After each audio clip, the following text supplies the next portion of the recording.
Thank you, Mayor and Council. Martin Luther King spoke in 1964. The 63 stands were brand new, less than a year old.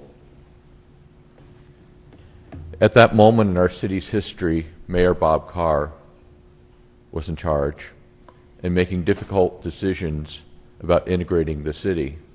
It was a segregated city. The baseball players at Tinker Field couldn't stay in the same hotel. And Mayor Bob Carr was arbitrating the situation.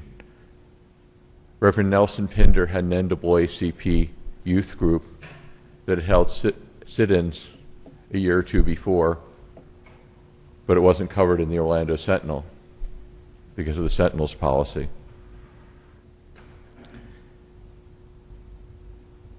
That was an important time in our city.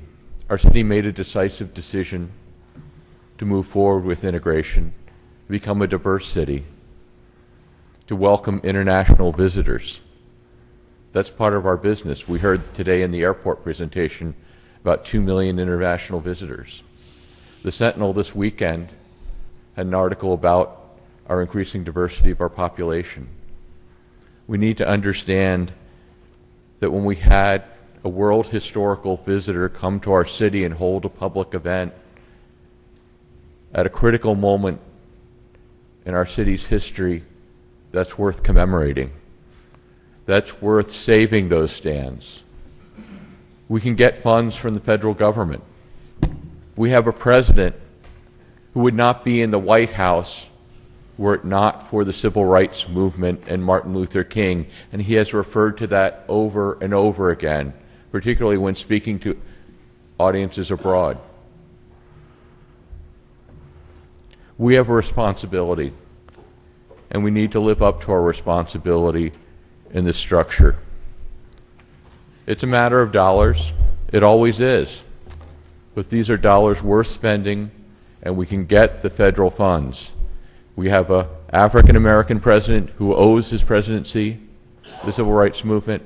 We have the first black congresswoman since Reconstruction who represents the area, whose district will still represent the area after the legislature acts.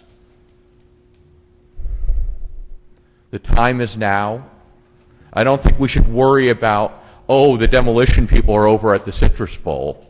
I mean, that's shallow, short-sighted thinking. I think we need to take the long view. We need to do the right thing. And we need to act now to preserve the facility, including the grandstands. Thank you very much. Emmett Odell and then Doug